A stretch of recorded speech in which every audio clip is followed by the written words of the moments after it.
Mr. Marston. How are you, sir? I'm all right. I met up with your friend, Seth. Oh, Seth of the Dead. Yes, interesting fellow. You don't meet many men these days with the moral fortitude to cut straight to the chase like that, do you? Thankfully not, Mr. West Dickens. Yes, contemporary society is remarkably harsh on professional exhumers. But did you know that in ancient Egypt, it was an art form valued more highly than literature? I believe Seth comes from that school of thought. How very interesting. Look, you thought any more about our plan? Ah, your plan, dear boy, your plan. I am merely the help, not mercifully the arbiter of wisdom. What you are, dear boy, is the man whose life I've saved twice now. A man who sells lies and deceit to unwitting people. A man who, if he doesn't help me, I won't think twice about putting a bullet through his skull, feeding to the vultures myself. You see, Mr. Marston, you have the exterior of a violent man, but the soul of an angel, and that is what I think I cherish most about you. That's what I thought. But before we can attend to your particular problems, we need some extra lubricant to oil the machinery of business. And this being America, that lubricant with which we concern ourselves is money. Money? What are you talking about? Oh, we need weapons. Armor plate for the wagon, extra hands, and I need some danger money. So, let's sell some more of these cures. Sell cures? Around here? Do you want to see me lynched? Oh, no. The sport of kings. Racing, my friend. The sport of kings. A noble activity without reproach. Exactly the kind of activity where a lying, cheating degenerate like myself can prosper. But come, let's finish the loading and we'll discuss it as we drive.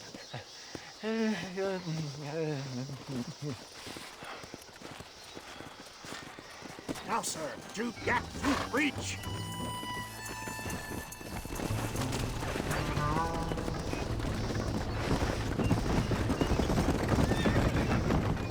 Seth is an interesting fellow, is he not? I wouldn't say interested, more deeply disturbed. I can see why you two get along. I see the good in everybody, John. It's a flaw of mine. I have a soft spot for life's flotsam and jetsam. Connection with him more like. You and Seth have a lot in common. You both rob people for one. Mind you, at least he waits until they're dead. Ah, my dear boy, nobody is more critical of drinkers than a drunk who's mended his ways. What are you talking about? Come on now, John. I've heard about you. You spent your life robbing people. It's a little inappropriate to be taking the moral high ground now. I had the courtesy to put a gun in their face. Whatever helps you sleep easily at night. We stole from those who had too much. We tried to give to those who had too little. A Robin Hood with spurs. Oh, romantic. You expect me to believe that poppycock? Maybe I'll have the good fortune to be able to leave my nefarious life behind one day and work on the government's dime. Don't talk about things you don't understand. Dear, oh dear, simmer down, my boy. You need to start appreciating your friends more. Folks around here don't see you as any different from Bill Williamson. I didn't think I'd have to huckster snake oil and dig up the dead, that's all. Take it from me, John. Collaboration is the key to success. I can help you. Seth can help you. It's business. Nothing more, nothing less. There's no need to make it quite so personal. Suits me.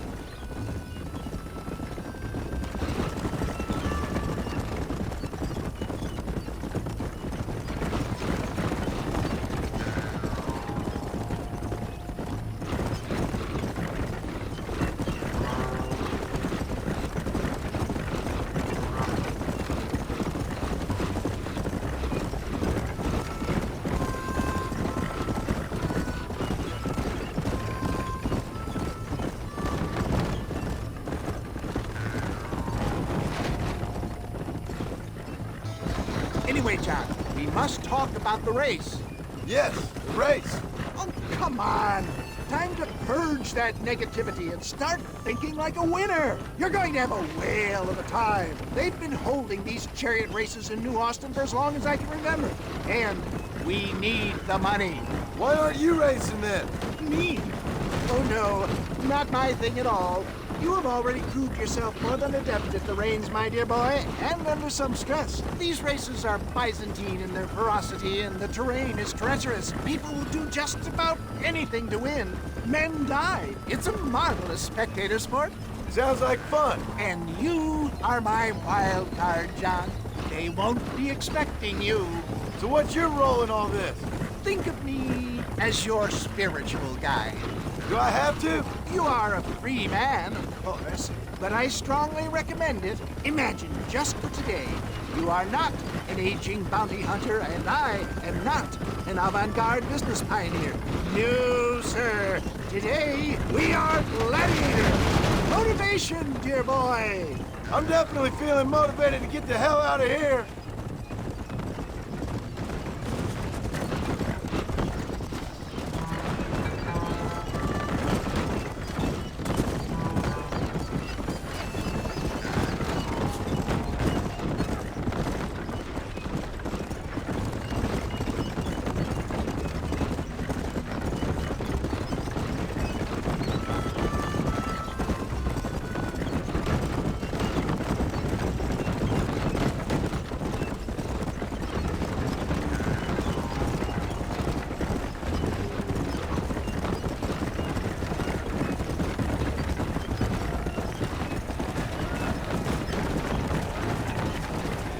Here we are, John.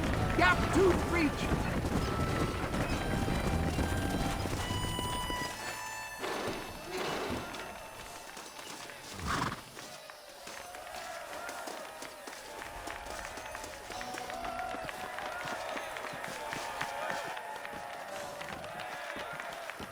Drivers! Y'all know the rules, but for you newcomers, this here's a fair race. Keep to your manners and let the faster cart pass. So now that's been said, y'all can get to running each other off the road like always.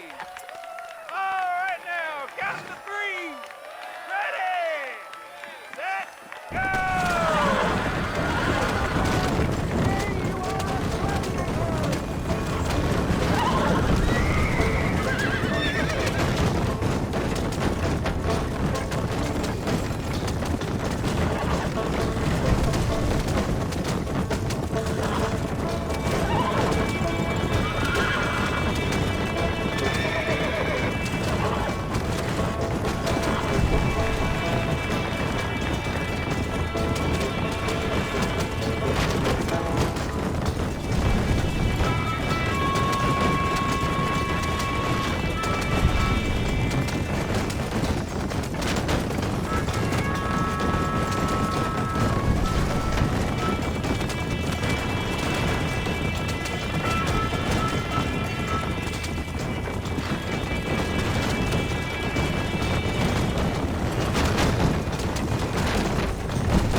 mister. I'll take care of this cart for Mr. Wes Dickens. Come on, John. I suggest we beat a hasty retreat.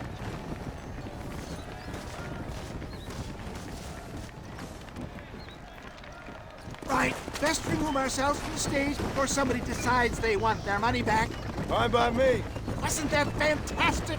The cheers of the crowd, the thunder of the wheels. The falling rocks, the homicidal maniacs. Oh, come on, John. Even a cold-hearted misanthrope like you must have found that just the tiniest bit exhilarating. Not the friendliest bunch, are they? They take the racing very seriously in these parts, and your participation was not entirely pre-approved. That was clear. Ah, sport, war, and heartache. The guilty pleasures of mankind since the dawn of time. I'd get away from the men we just swindled before you start waxing too lyrical. Yes, of course.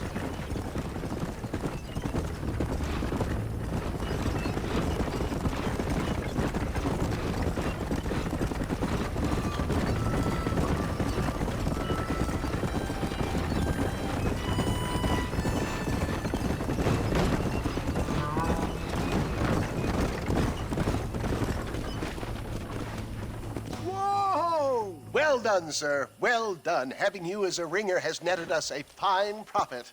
We seem to be wasting time, old man. Oh, patience, my friend. The Trojan horse cannot run before it can walk, if you'll forgive the metaphor. Next, we need to procure some grand and overwhelming firepower. And for that, you need to contact an old friend of mine. Goes by the name of Irish. Irish. Yes, he's an interesting kind of fellow. He usually can be found in Armadillo or some other town around here on some bacchanalian revel or such. Great.